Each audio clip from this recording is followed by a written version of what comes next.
Thank you so much for staying tuned. It's still the conversation here on Lagos Television. Before we took that break, I did tell you that it's our turn to face our constituency today by taking a look at the role the media should play in the promotion of good governance. Perhaps it's also time to tell ourselves some gospel truths, take away the good things we're doing, point out the bad we're doing for a better us as media practitioners. Joining us via Zoom all the way from Abuja this morning is a journalist and a development communication specialist, Festus Ejurogene Fife. Thank you, Festus, for joining us on the program this morning. Thank you very much. Good morning, everybody. It's lovely seeing your faces again. All right, Festus, let's start this way. When we say good governance, can we just briefly talk about what good governance is and how journalists like you and I can also promote issues around good governance? Okay, very quickly, good governance is just about bringing, in a layman's term now, bringing the dividend of the governance. Sometimes it could be democratic, could be military, could be monarchy, could be any form of governance.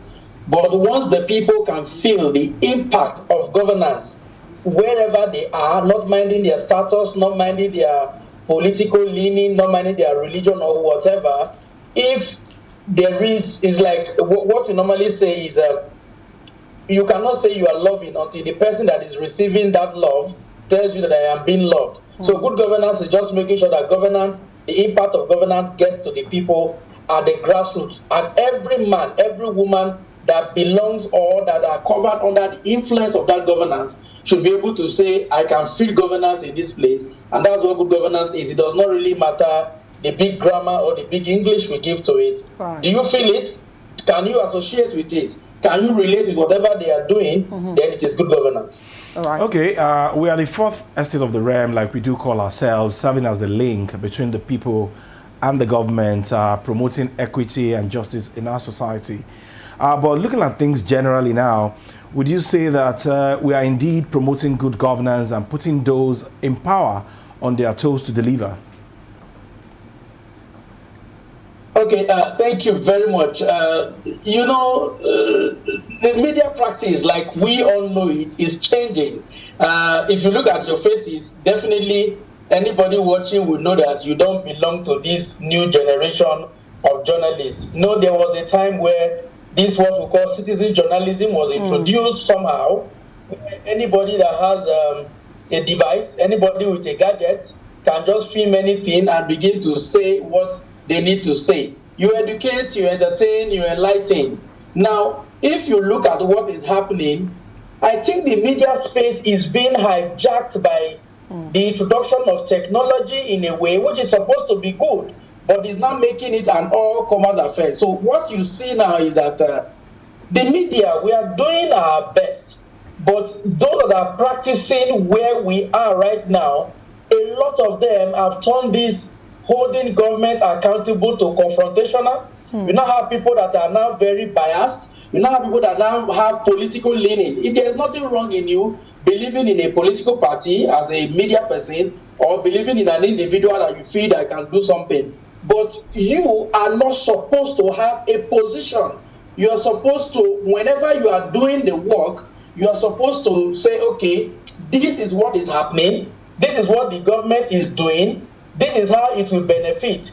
If the people come to you, for example, and say, there is no road, there are no roads in my area, there's no electricity, there's no water, your own is to present it in such a way that the government will be able to be aware that a part of the society needs this. So when we say we are holding government accountable, we are the link between the public and the government.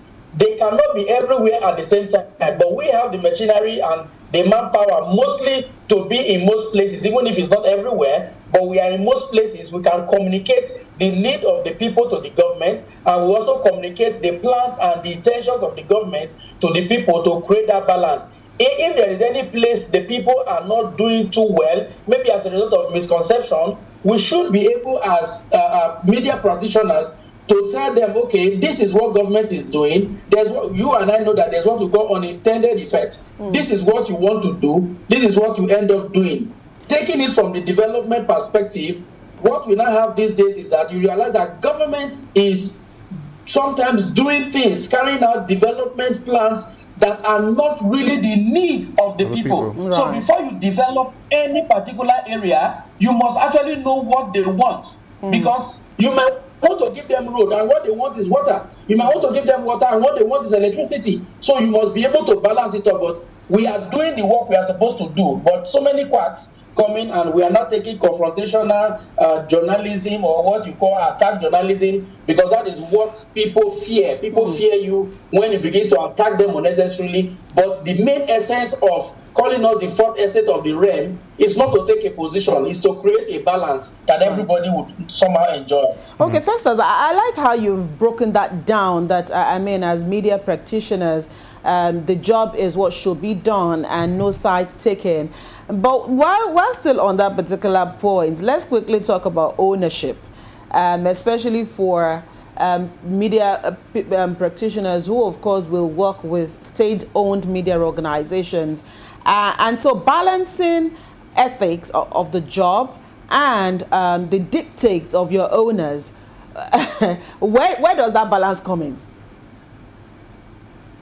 Okay, now, what do we call balance? Balance is where you are. Don't forget that until some of there's what we call the constitutional backing that sets up this organization. For example, a government station that is not independent, that the government is the one giving you subventions, giving you money, you are more of a public relations outfit of that government. The government will not fund you to maybe castigate them or condemn them so much.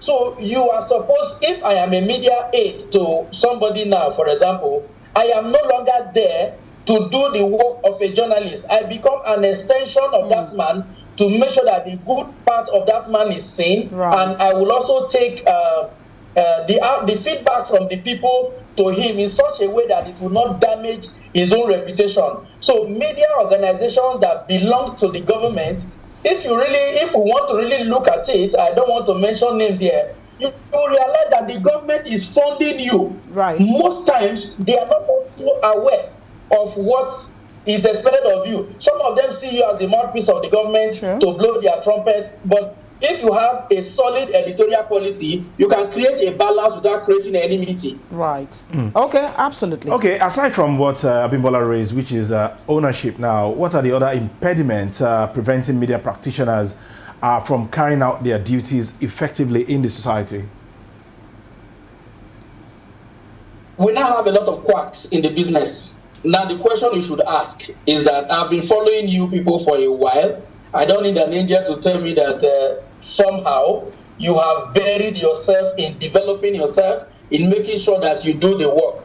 But you now have a lot of, since private broadcasting came into Nigeria, we now have a lot of people that the only thing they have is either beautiful face, beautiful voice, if there is any word like that, or a composure in presentation.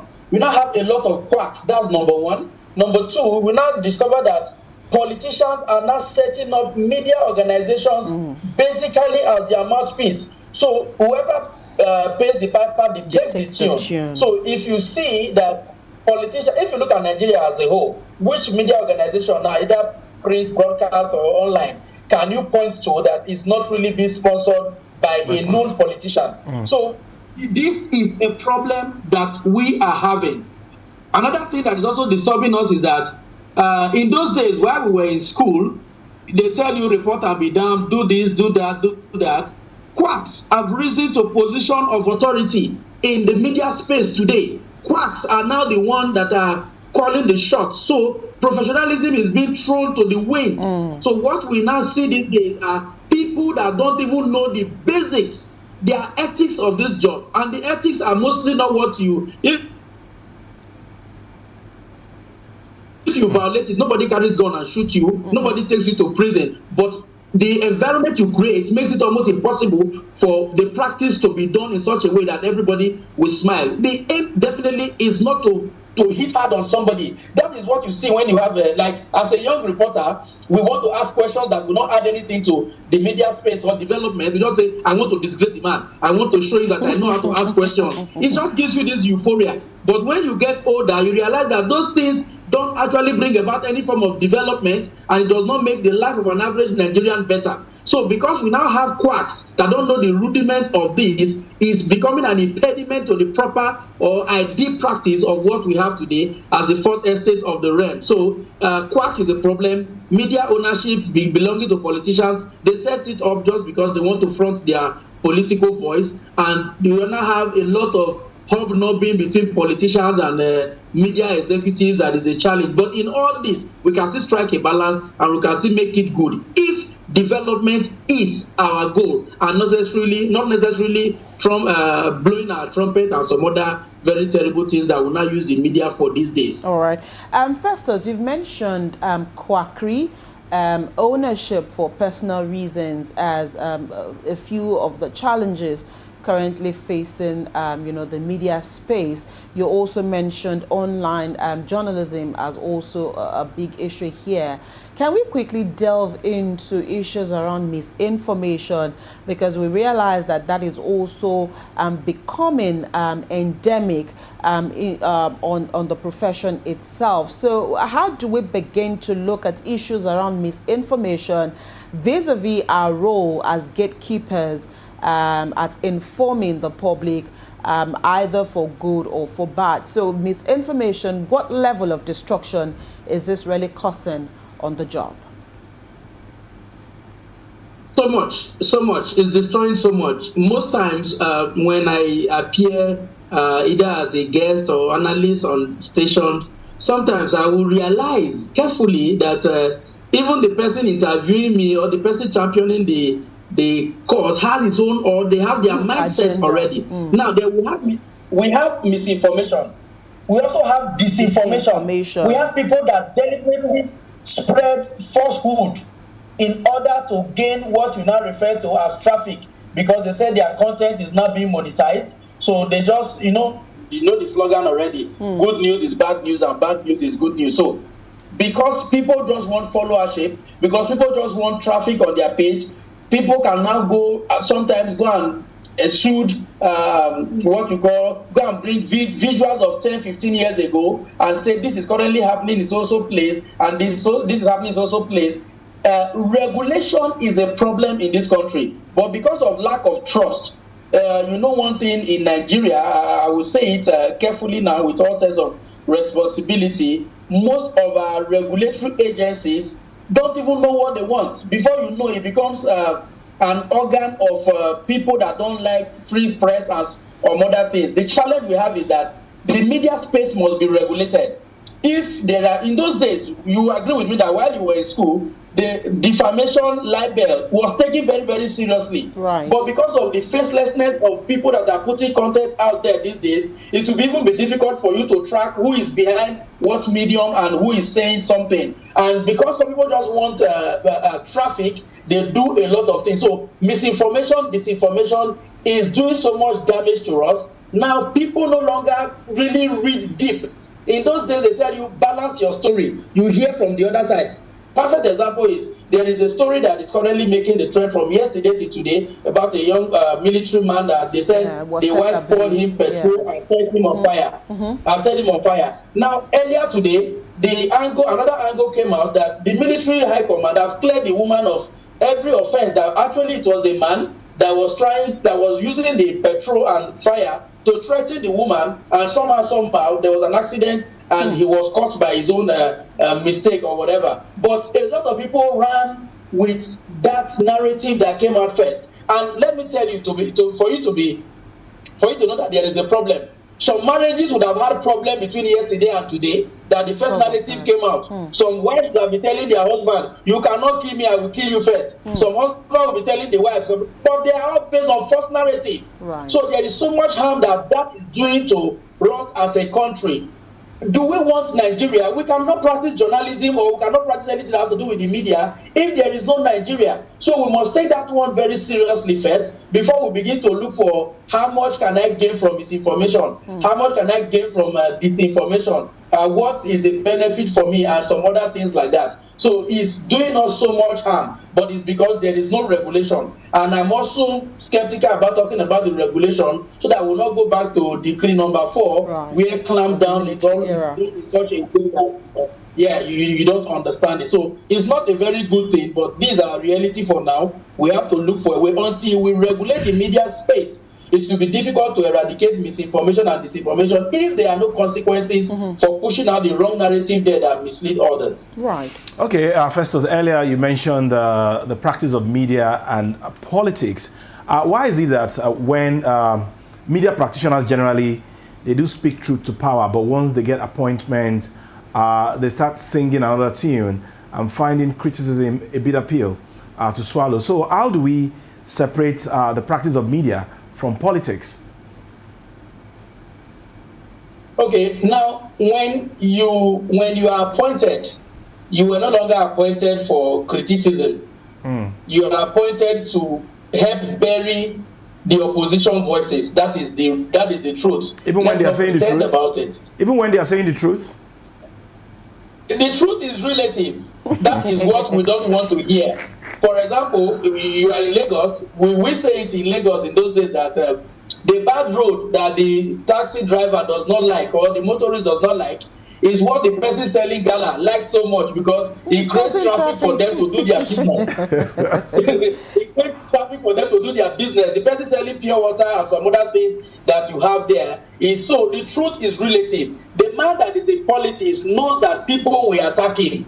So he would want to employ a competent hand that will be able to smoothen the rough edges. So as a spokesperson to a politician, you are not, except we want to deceive ourselves, you are not there to actually tell, I don't want to use the word tell the truth, because in public relations, you can not be telling the truth, but you are not lying. You just present it in such a way. There's what we call empathy. You try to move the public to begin to empathize with your principal in such a way that they say, don't blame him. He didn't have money to eat. That is why he went to steal. Stealing in the first place is bad. But the public relations person will present that truly the man stole. That is the truth. But why did he steal? These are the prevailing circumstances that led to him stealing. So as a spokesman to that government official, that is what you should be doing, making that wrong look mild. That is why all of us are not public relations person. When I mean all of us are not spokespersons. Why those of us that are outside at that particular time, we are speaking truth to power, the other man that has been employed or have been appointed to speak, to defend his principal, is trying to smoothen the rough edges to make it good. So when the table turns, you now also realize that the one that was speaking truth to power before can no longer speak again, because his job is not, the person did not employ you to come and speak truth to him. He wants you to help manage his inadequacies to make it look in such a way that, you know, the aim is to win the election or to be accepted by the people. So it's a very controversial thing. We must understand it that when you are inside, it is different from when you are outside. You have your work to do inside as a spokesperson to amplify the good deeds of the man that employed you. And when you are outside, you have the responsibility to hold that man accountable to make sure he does what he has promised to do to the people while he was campaigning. That's just the difference. Right. First of all, even though we have the Freedom of Information Act, and we know that that also has been quite Herculean, using that FOI to get information from public institutions. But from your own end, what kind of relationship do you think should exist between the media and government at every level, so that issues around the media being called the fourth estate of the realm and ensuring that we also help cascade the right information to the people is strengthened? There is a wrong narrative out there. You know, they refer to us as muckrakers. They believe that everything that we do is about bringing out negativity. But what they don't know is that we are part of the society. Whatever happens in Lagos State, for example, you are directly or indirectly affected. Even as you are in the studios, if there is anything you say in that studio right now that can cause maybe riot or uproar somewhere, you have family members around Lagos that will be affected. We have not healed from the military mindset where you obey before complain.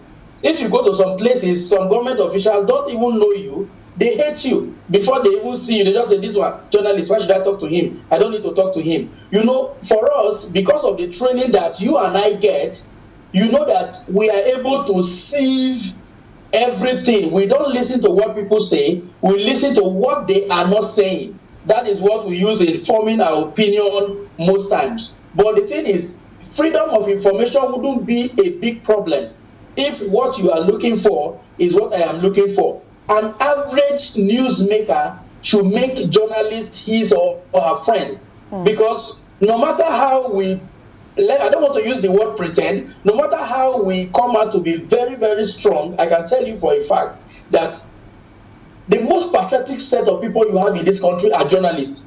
We see so much.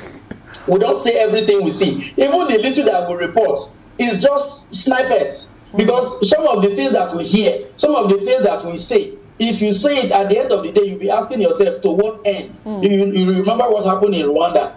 There are some things that you will say, yes, a lot of evil things will happen. So a journalist is a patriotic person that is doing the job just to create a balance. Now, but the newsmakers, like I said it before, they have not healed from this military terminology and military lifestyle where you are not supposed to question anything. Whatever they hand over to you, you are supposed to run with it. Even if it will kill you, just run with it. And when they see a journalist ask them questions that will make them accountable, you will see them fidgeting and wanting to crush you with every power that they have. And if you also look at it very closely, it's about our value system in Nigeria. Have you noticed, sorry to my sister in the studio, I once have a friend that was telling me that I like dating military men. She was a young girl, and I said, why? He said, when you enter into trouble, the military man will come to defend you. And I asked her, why do you want to enter into trouble? When there is a traffic or there is a minor accident in Nigeria, you see everybody carrying phone to call. Who are they calling? They are calling somebody that would bastardize our constitution and our laid down rules. So our value system also makes it almost impossible for us to hold other accountable. The man that is a journalist is doing his job. The one that is a doctor believes that I am superior to you, I can talk to you anyhow. I have had cases on the field where I told the medical doctor, I said, listen, you are not more educated than me, you are not more intelligent than me, you decided to study medicine, I decided to study communications. So it's not as if my brain couldn't carry your medicine. That is why I'm doing journalism. So you say that mindset is also a problem. Politicians look down on journalists. So whenever we begin to seek for this information, they say that you are prognosing too much. Don't also forget that appointment these days, in very recent time, some people that are even given appointment don't know what to do with the appointment. So whenever you want to hold them accountable, naturally ignorance brings about being defensive, and they will begin to fight you in such a way because you are asking what they don't have. Okay. We were just waiting for Festus. But you know what they don't have? They can naturally not give. So that is a problem for us. All right. Festus would have to leave this conversation here this morning. Thank you so much for your time with us. It's been quite an enlightening session with you on the program this morning. Festus joined us from Abuja via Zoom. Thank you again, Festus, for joining us on the program. Thank you very much. It's always a pleasure. Make sure you play your part. It does not matter the opposition you will get. Just do the right thing. Nigeria will be good. We all belong here. We are not jackpying anywhere. We are here must be good for every one of us. Right. Thank you for those last words, Festus. Of course, we all must play our part to ensure that Nigeria becomes great again. Right. We'll take a quick break. When we return, Joy will be here with her Lagos conversation.